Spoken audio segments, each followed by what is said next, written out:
এই বারাবানি এলাকার নুনি গ্রাম থেকে একটু দূরেই চিচুড়িয়া গ্রাম আছে, যেখানে গতকাল রাত্রে একটা মেলা চলাকালীন একটা মেয়ে তাকে সে শৌচকর্মের জন্য বেরিয়েছিল রাত্রে 1:30টা নাগাদ, এবং এখানের কিছু মানে শেখ শাহজাহানের বাহিনী, আমরা যেটা বলছিলাম সন্দেশখালী একটা উদাহরণ মাত্র, পুরো পশ্চিমবাংলায় সন্দেশখালী হয়েছে। শেখ শাহজাহানের বাহিনী ওই বাচ্চা মেয়েটিকে ধরে এবং তার সাথে সামূহিক বলাৎকার হয় এবং তাকে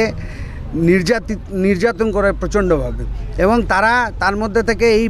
মেলা কমিটি থেকে শুরু করে পুজো কমিটির যারা লোকজন ছিল তারা কোনো রকমভাবে সকাল অবধি কোনো সহযোগিতা নেই, কোনো ব্যাপার নেই, তাদেরকে আড়াল করার চেষ্টা,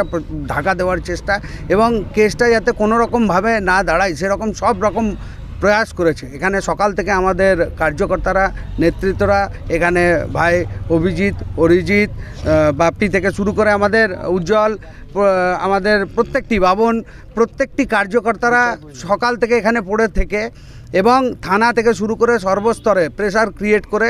যেটা পুলিশের কাছ থেকে এখন জানা গেছে যে 5 জনের নামে এফআইআর হয়েছে এবং তার মধ্যে 3 জন মোস্ট প্রবলি অ্যারেস্ট হয়েছে, এবং বাকি যারা আছে তাদেরকেও অবিলম্বে গ্রেফতার করার, অ্যারেস্ট করার আমরা দাবি জানাচ্ছি। আমাদের এই পথ অবরোধ হচ্ছে একটাই কারণে, যাতে পশ্চিমবাংলার এলাকা জুড়ে সর্বত্র এই শেখ শাহজাহান রূপী যারা আছেন তাদের অবিলম্বে জেলবন্দি করতে হবে, তা না হলে আসানসোল লোকসভাতে সুষ্ঠু নির্বাচন।